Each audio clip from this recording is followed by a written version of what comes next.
Already we discussed in the previous, that is post-fertilization changes. After synchrony, zygote is formed. Zygote is develops into embryo. That the development of embryo we call as embryogeny. Endosperm formation occurred from primary endosperm cell. Now we will discuss seed. What is the seed? After fertilization, ovule is converted into seed. That is, overall ovule pod is changed into seed. In this seed, first you see, in this ovule that we called as a megasporangium, that is integumented ovule, it's converted into seed. In this ovule, integuments are present.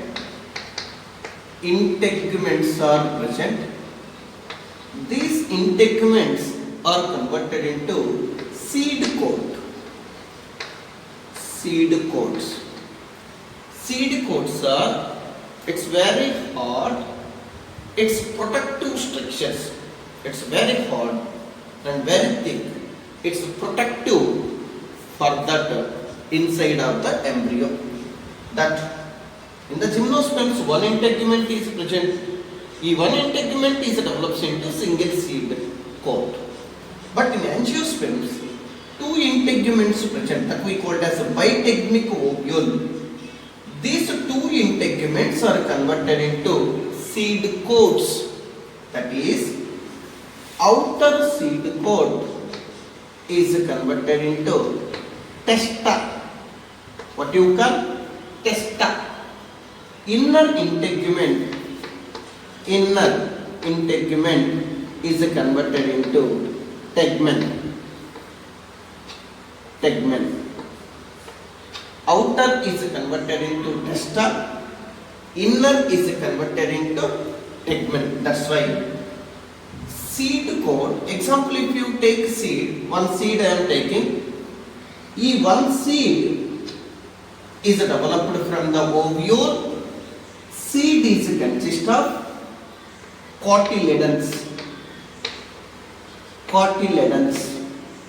Okay na?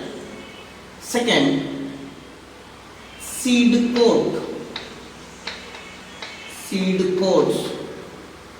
Third, embryo or embryonal axis. Seed is consist of seed coats, cotyledons, embryonal axis. If you monocotyledon you take single cotyledon, if you dicot you take two cotyledons. Seed coats, embryonal axis. These seed coats, there are two seed coats. Outer seed coat we called as a testa, inner seed coat we called as a tegmen. Testa, tegmen. Outer integument develops into testa, inner integument is develops into tegmen. There are two seed coats are present. It's very hard and protective nature. Now, for example, this is called seed. This is outer seed coat. This we called as inner seed coat. You know, in ovule, two integuments is leave the space. A space what you call micropyle. Here also, after fertilization, once these integuments are converted into seed coat, at micropylar region some pore present that we called as micropyle. Seed also consists of micropyle. This is the small pore. What is the use of this pore on the seed? Easily exchange the oxygen and water.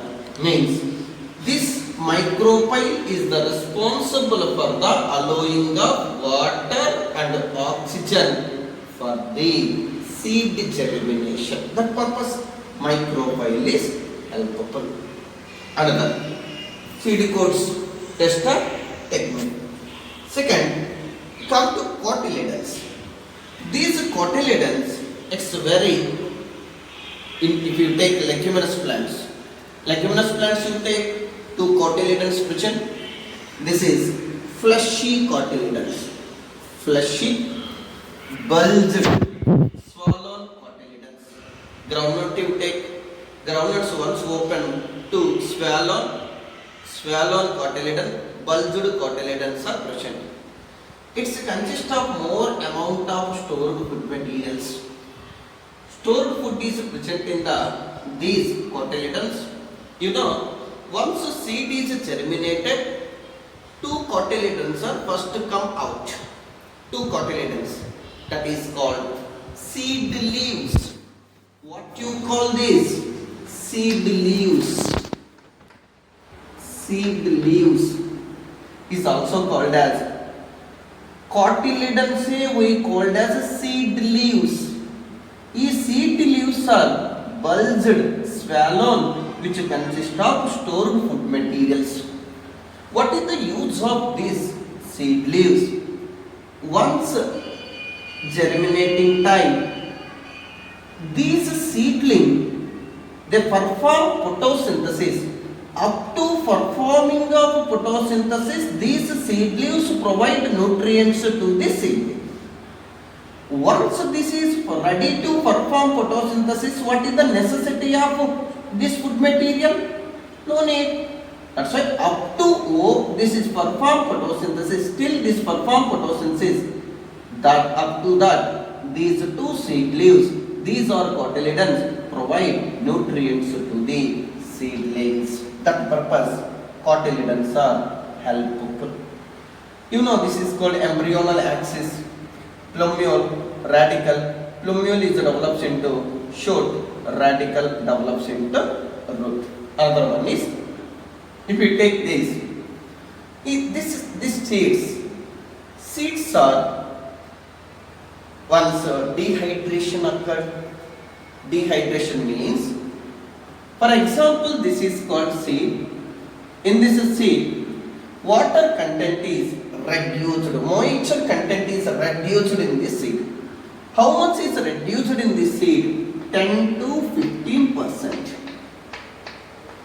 That is, sufficient amount of water is present, sufficient amount of temperature present, sufficient amount of oxygen present, seed can germinate. But this seed, once moisture content is reduced, how much reduced? 10 to 15% moisture content is reduced in the seed. This we call as a dehydrated seed. What happened? No sufficient amount of water, metabolic activities is slowed down. Once metabolic activities is slowed down, this condition we called as inactivation of the seed. Inactivation of the seed we called as dormancy of the seed. What you call? Dormancy. The inactivation of the seed we called as dormancy. When water content is decreased 10 to 15%, all metabolic activities is reduced. All metabolic activities are reduced. That seed is inactivate the all metabolic conditions. That condition we called as dormancy of the seed. Okay, we will discuss types of seeds. Yesterday already we discussed the types of seeds. What basis we are classified the seeds? Seeds are greatly vary. Why? Based on endosperm at maturity, seeds are classified into two types. One is called endospermic or endospermic seeds. Endospermic seeds. Second one we called as non-endospermic seeds. One is called endospermic seed. What you call? Albuminous seeds. Second, non-endospermic seed that we called as exalbuminous seeds. What based we are classified? Based on the amount of endosperm at maturity condition. What is that endospermic seed? The seed which contain some amount of endosperm at matured condition. That seeds we called as endospermic seed. Some amount already used for the development of embryo. Some amount of endosperm is present at maturity. This amount is helpful for the seed germination. That group of seeds we called as endospermic seed. Example: wheat, rice, castor, sunflower. Wheat, rice, castor, sunflower.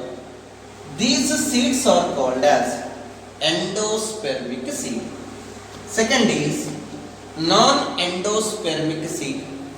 What is the non-endospermic seed? Endosperm used completely for embryo development. No endosperm is present at maturity. All seeds we called as non-endospermic seeds. Non-endospermic seeds, example, that is groundnut. Next one is pea, gram, beans. These are called non-endospermic seeds. Very important. What is endospermic seed? What is the non-endospermic seed? Endospermic seeds are wheat, rice, castor, sunflower. Non-endospermic seeds are groundnut, peas, and grams and beans. Next, another one. This is based on the endosperm we are classified. Endosperm is diploid, That is, endosperm is formed after fertilization. But this is called seed. Already 3N endosperm is present. Some amount of nucellus is remain in some seeds. Actually, nucellus is completely used up. But in some seeds, some amount of nucellus is persistent, remained in the seed. Our type of this persistent nucellus in the seed we called as what you call perisperm. What is the perisperm? The remnant of nucellus in the seed we called as perisperm. Our seeds we called as perispermic seeds. That is, endosperm is triploid, but perisperm is, what is the ploid? Nucellus only is remained in the seed? No. That's why perisperm is diploid, 2N condition. Perisperm is 2N. Endosperm is 3N. Anyway, the remnant of nucellus we called as perisperm. Another. Here, the perisperm is present in the seed that we called as perispermic seeds. But what seeds are best example for the perispermic seeds? One is called beetroot. Second one is perispermic seed, beet, and another is black pepper. Black pepper, beet is best example for perispermic seeds. What you call perisperm? Remnant of nucellus we call as perisperm. It's a diploid nature. It's commonly seen in the beet and black pepper. Discuss the previous. Ovule is develops into seed. Ovary is develops into fruit. First, we will discuss after fertilization. Most of the plants, sepals, petals, stamens, style, stigma is fall off. After fruit development and and seed development. That is fruit formation, seed formation simultaneously going on in that flower. It's first seed formation, later fruit formation, not like that. At a time, both process, that is called seed development, fruit development, fruit formation, seed formation at a time, simultaneously going on. If you see here, first you consider fruit. Ovary is developed into fruit. Ovary is developed into fruit. And in that fruit, example, this is ovary, this is ovule, like this. This ovule is developed into seed. Ovary wall, this is wall of the ovary. Wall of the ovary is developed into fruit. That is called ovary wall is developed into pericarp. What is that name? Pericarp. Wall of the ovary, that is ovary wall is developed into pericarp. Previous we discussed in first year. Fruit wall we called as pericarp. In pericarps, how many types of pericarps? How many layers are present within the fruit? That is called epicarp, mesocarp, endocarp. Epicarp, mesocarp, endocarp. Fruit wall, that is called pericarp, is differentiated into epicarp, mesocarp, endocarp.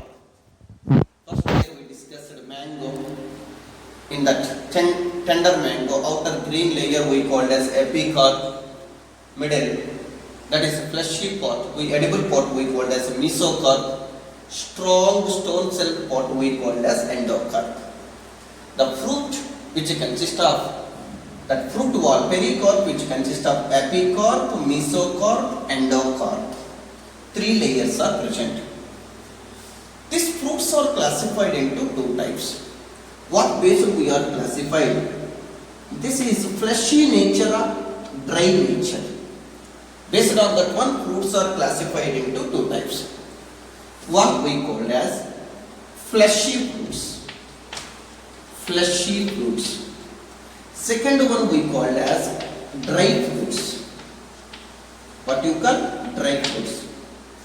Fleshy fruits, dry fruits. What basis we are classified? That fruit, epicarp, mesocarp, endocarp, fleshy nature and dryness, dry part. Based on that one, fruits are classified 2 types, fleshy fruits, dry fruits. What is the example of fleshy fruits? Mango, apple,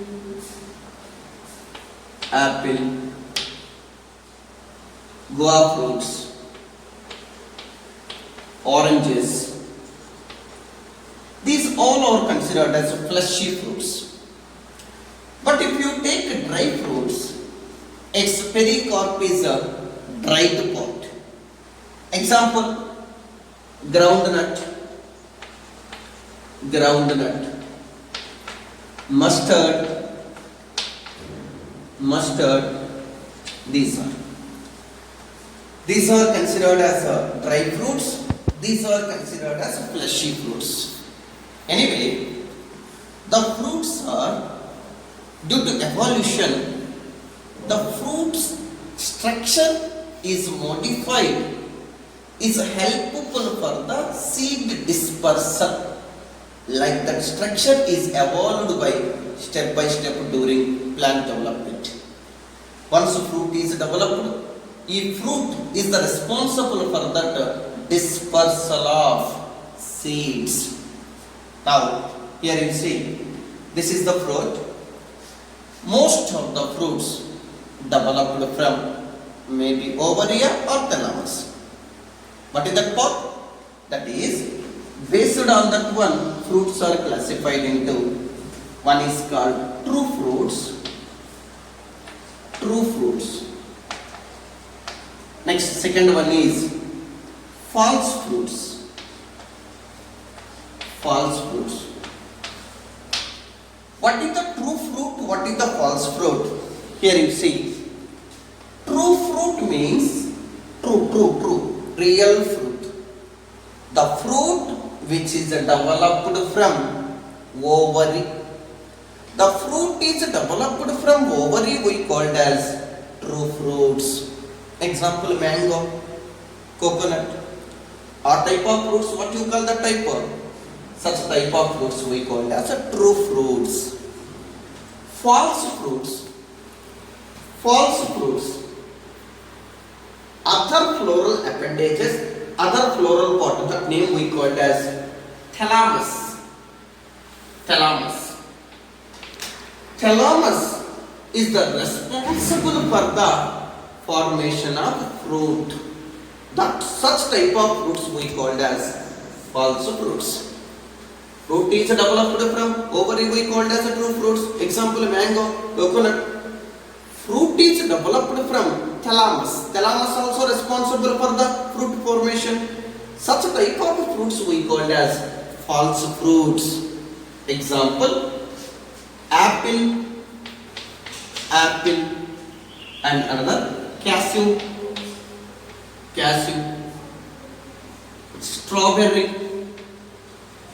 strawberry.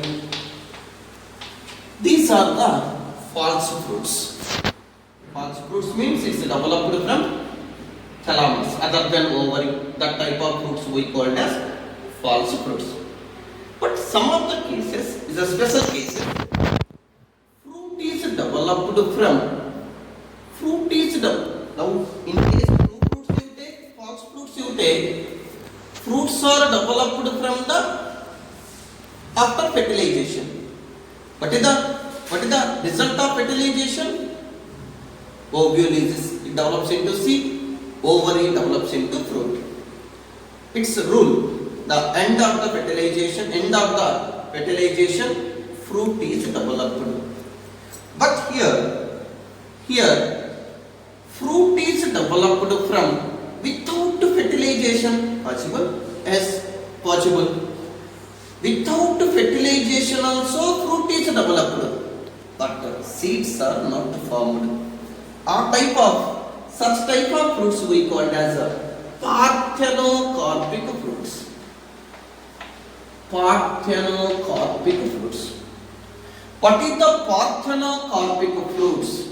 Means fruit is developed without fertilization. Such type of fruits we called as parthenocarpic fruits. Without fertilization, seeds are not formed. Impossible that. But fruit is formed. Such type of fruits we called as parthenocarpic fruits. Example, in banana, naturally parthenocarpic fruits are formed. But in some plants, example tomato and grapes, in that type of plants, we are using plant growth regulators, induce the parthenocarpy. Natural parthenocarpy is banana. Induced parthenocarpy is seen in mostly grapes and other tomatoes. That is the best example for parthenocarpic fruits. Anyway, what is the parthenocarpic fruits? Fruit is developed without fertilization. We call it as parthenocarpic